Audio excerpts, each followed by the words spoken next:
एक माँ थी जिसका सिर्फ एक बेटा था।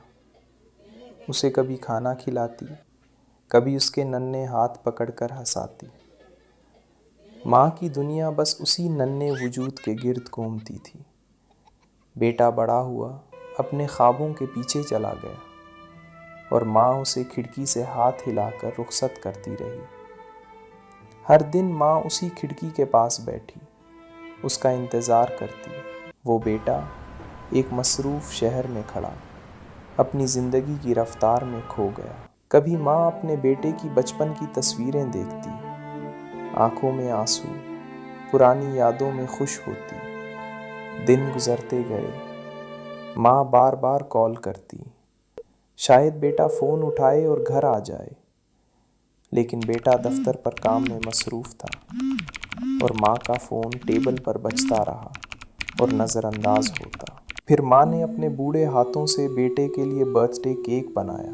अपनी तकलीफ़ भूलकर माँ ने फिर बार बार कॉल की, लेकिन बेटा मसरूफ़ था। बेटा दोस्तों के साथ था। माँ के कॉल देखकर भी अनजान सा रहता रहा। रात को माँ ने बेटे के लिए उसका पसंदीदा खाना बनाया, प्यार और इंतज़ार में घुलकर। जब बेटा घर आया, फ़ोन पर बात करता हुआ, माँ को देखा तक नहीं और कमरे में गया और सो गया।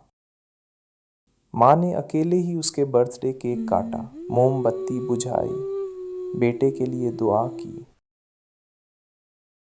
फिर उसके सोते हुए सर पर प्यार से हाथ रखा। सुबह जब बेटे ने चाय और केक देखा, उसका दिल भर आया। उसमें माँ के हाथ पकड़े, आंखों में आंसू, शर्म और पछतावा था और समझ गया कि माँ हमेशा उसकी खुशी के लिए सोचती रही और वो अनजान रहा, क्योंकि माँ का प्यार हमेशा सच्चा और बेशुमार होता है। इस कहानी से हमें ये सीखना चाहिए, चाहे हम कितने ही मसरूफ़ हों, माँ बाप के लिए हमारा वक्त सबसे कीमती होता है।